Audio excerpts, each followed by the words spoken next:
What is up, guys? Welcome back to Core CSS Mastery. This is another chance to try out some of the skills you've learned so far in the course. And this one is entitled Flex Chessboard. So the challenge here is to create a chessboard from this HTML markup, but we are not allowed to make use of CSS grid. The challenge is to use Flex if necessary, but not to use grid. Don't worry if you can't figure this out by yourself. It's definitely okay to try and Google for some suggestions and some hints.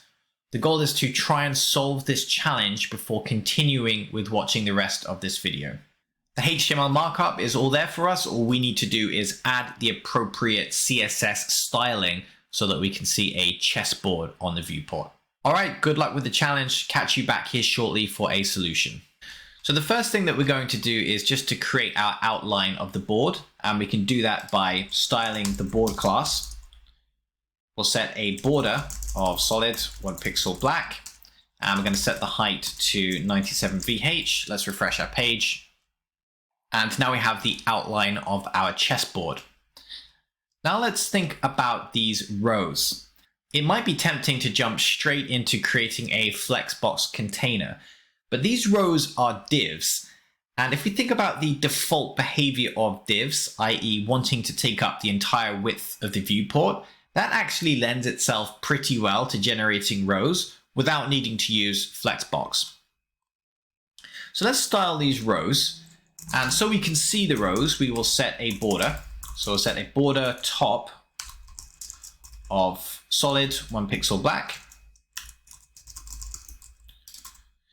And we can see at the moment we have this thick black line at the top of our chessboard, and that's because these rows don't have any height. Now, what should we set for the height?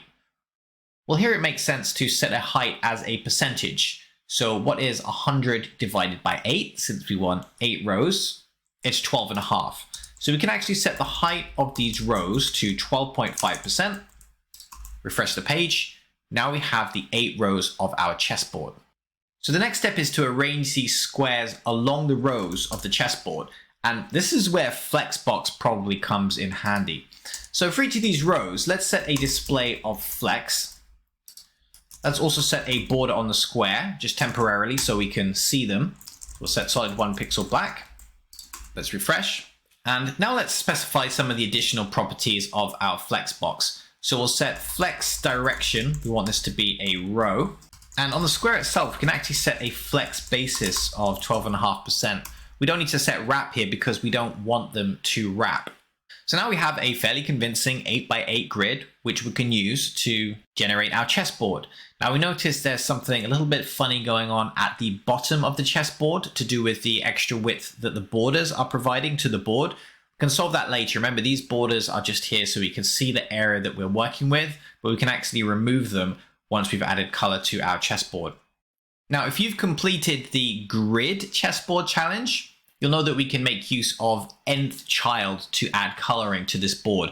And the method for doing that is exactly the same whether we're using grid or Flexbox.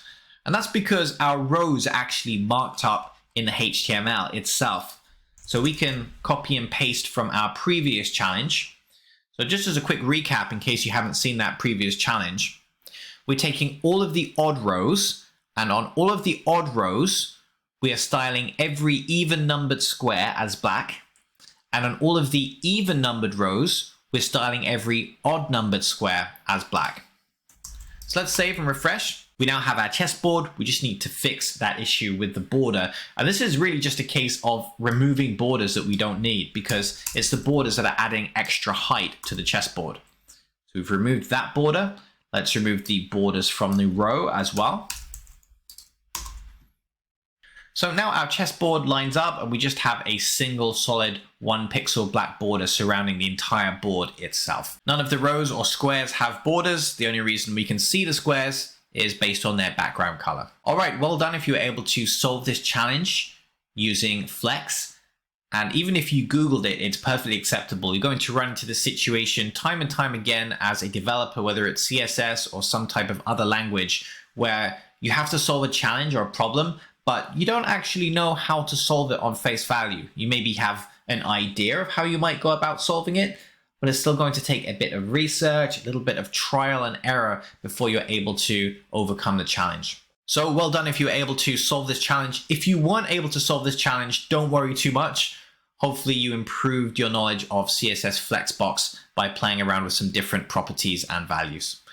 Thanks very much for watching. Catch you in the next part of the course.